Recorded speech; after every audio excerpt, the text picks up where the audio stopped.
Tu es drivé par le mauvais. Tu n'es pas drivé par la bonne chose. Écoute, aujourd'hui, je suis sûr que ta vie ne te plaît pas. Je suis sûr que là où tu en es aujourd'hui, tu en as marre. Tu as envie de changer. Tu as envie de faire les choses différemment. Mais à chaque fois que tu décides de le faire, eh ben, qu'est-ce qui se passe? Tu n'y arrives pas. Qu'est-ce qui se passe? Tu ne comprends pas, mais quelques minutes plus tard, hop, tu changes d'avis, hop, ou bien tu es un peu plus fatigué, ou tu as décidé d'aller à la salle peut-être, et le soir, tu t'es dit le soir, j'irai à la salle le soir, hop, en fait, je suis fatigué, je vais le faire demain, et à chaque fois, tu reportes, tu reportes, tu reportes, et ce projet que tu as envie de faire, cet objectif que tu as envie d'atteindre, cette action que tu as décidé de faire et que tu sais que ça va changer les choses pour toi, tu ne le fais jamais, d'accord? Tu ne la fais jamais cette action, ou cette chose. Tu sais pourquoi? Bah, c'est tout simplement parce que tu te fies tout le temps à tes émotions. Quelque chose qui a changé littéralement ma vie, que ce soit personnellement comme dans le business, c'est d'apprendre à être stoïque, d'apprendre à suivre les règles de la philosophie stoïcienne.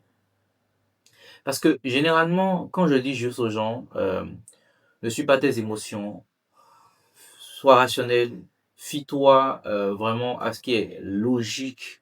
Bah, c'est logique que si tu fais cette action, ça va te rapprocher de tes objectifs. Donc c'est logique que tu puisses le faire. Pour moi, en fait, cette logique, je l'ai déjà intégrée. Tu vois, ça fait déjà partie de moi. Donc en fait, j'avais du mal à comprendre que d'autres personnes n'avaient pas intégré cette logique de se dire, bah, c'est normal, c'est logique. En fait, c'est tout à fait clair et évident que c'est ce que tu dois faire, même si tu n'en as pas envie. Que c'est ce que tu dois faire, même si tes émotions, même si tu ressens de la fatigue. En fait, pour moi, c'est déjà logique, puisque ça te rapproche de tes objectifs et puisque mes objectifs et les objectifs de n'importe qui sont les choses les plus importantes de notre vie, de ma vie, peu importe. Parce que c'est en atteignant tes objectifs que tu te rapproches de plus en plus du bonheur on griffe. D'accord? Parce qu'un un homme accompli, c'est un homme qui est heureux. Et je pense que le but, peu importe ce que les gens vont dire, le but de tout être humain, c'est d'être heureux.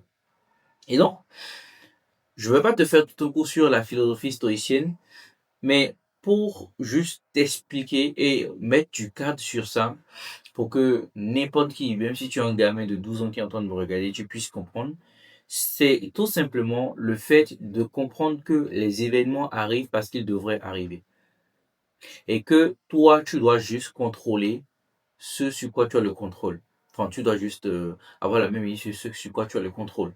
C'est-à-dire que si tu sais que tu veux faire 10 000 euros par mois, tu veux atteindre l'objectif de 10 000 euros par mois, par exemple, et tu sais que chaque matin, tu dois travailler et que tu dois espérer que des clients viennent à toi de plus en plus, tu sais que pour faire 10 000 euros par mois, si par exemple tu faisais 1 000 euros par mois, tu dois travailler 10 fois plus. Si tu prospectais, tu dois prospecter 10 fois plus, 10 fois plus par jour. Mais par contre, par derrière, il y a un facteur chance qui fait que bah, c'est les clients qui viennent à toi. Donc toi, tu dois prospecter 10 fois plus et en espérant qu'il y ait 10 fois plus de clients qui rentrent. Dans ce schéma, ce qui est en ton contrôle, c'est le fait que tu puisses prospecter 10 fois plus. Et ce qui n'est pas en ton contrôle, c'est le fait que 10 fois plus de clients viennent. Qu'est-ce que tu fais? Est-ce que tu arrêtes de prospecter? Est-ce que tu te dis, ah, de toute façon, je ne vais pas le faire, ah, de toute façon, je n'ai pas de même mise sur le nombre de clients qui viennent, donc je vais pas du tout, je vais rien faire?